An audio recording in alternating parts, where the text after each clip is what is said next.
wabarakatuh. Alhamdulillah wassalatu wassalamu ala Rasulillah wa ba'd.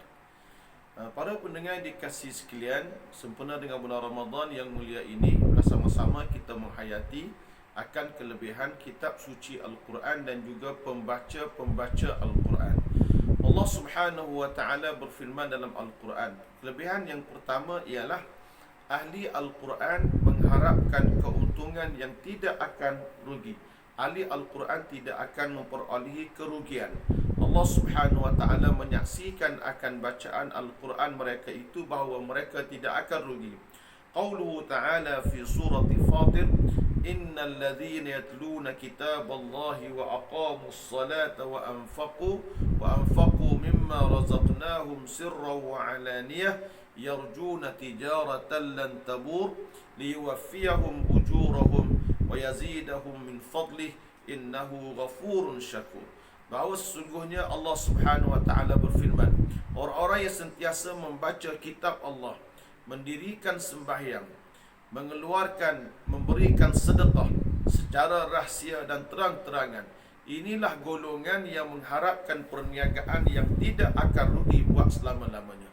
Allah Subhanahu wa taala akan sempurnakan balasan mereka pada hari akhirat kelak.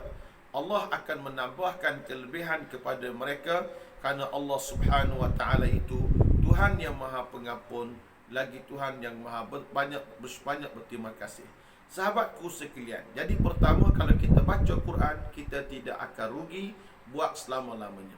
Yang kedua, orang yang baca Quran ini hatinya akan menjadi tenang. Nabi Allah Subhanahu wa taala berfirman dalam surah Ar-Ra'd ayat 28, alladzina amanu wa tatma'innu qulubuhum bi dzikrillah ala bi dzikrillah tatma'innul qulub. Allah Subhanahu wa taala berfirman, Allah kata, orang-orang yang beriman kepada Allah Subhanahu wa taala, orang-orang yang sentiasa mereka ini hati mereka sentiasa tenang dengan menyebut nama Allah Subhanahu wa taala. Seafdal zikrullah ialah kita membaca Al-Quran. Ketahuilah kamu sekalian bahawa dengan membaca Al-Quran itu hati kamu akan menjadi tenang.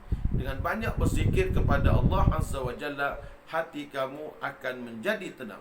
Dan kita semua tahu bahawa zikir yang paling afdal ialah membaca Al-Quran. Sebab itulah Allah menamakan bacaan Al-Quran itu sebagai zikir, dan Al-Quran sendiri pun namanya Az-Zikra. Qauluhu ta'ala, inna nahnu nazzalna az-zikra wa inna lahu lahafizun.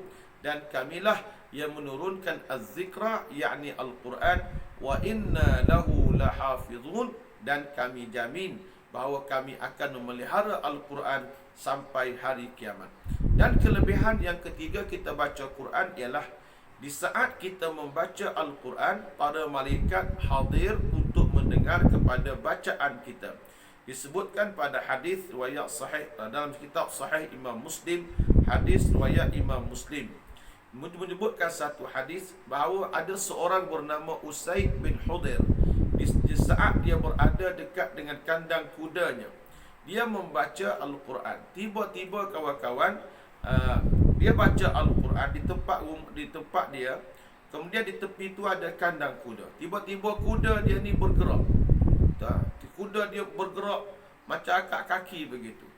Kemudian aku pun tengok, wa kana Yahya ibnuhu qariban minhu. Aku tengok anak aku Yahya ada dekat dengan kuda itu. Qala khasyitu an tata'a alaih.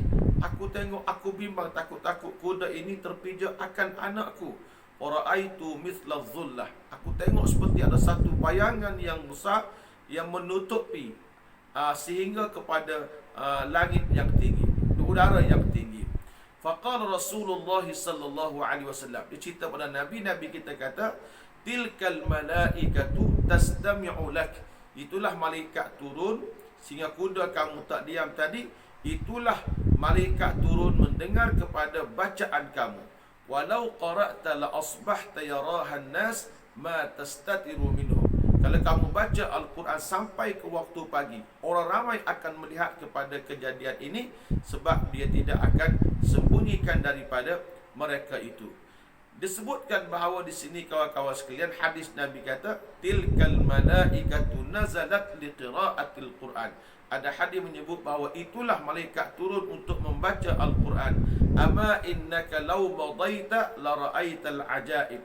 Ketahuilah kalau kamu terus membacanya, kamu akan melihat beberapa lagi keajaiban, banyak lagi keajaiban yang melibatkan Al-Quran. Ini di antara kelebihan kalau kita membaca Al-Quran, insya-Allah.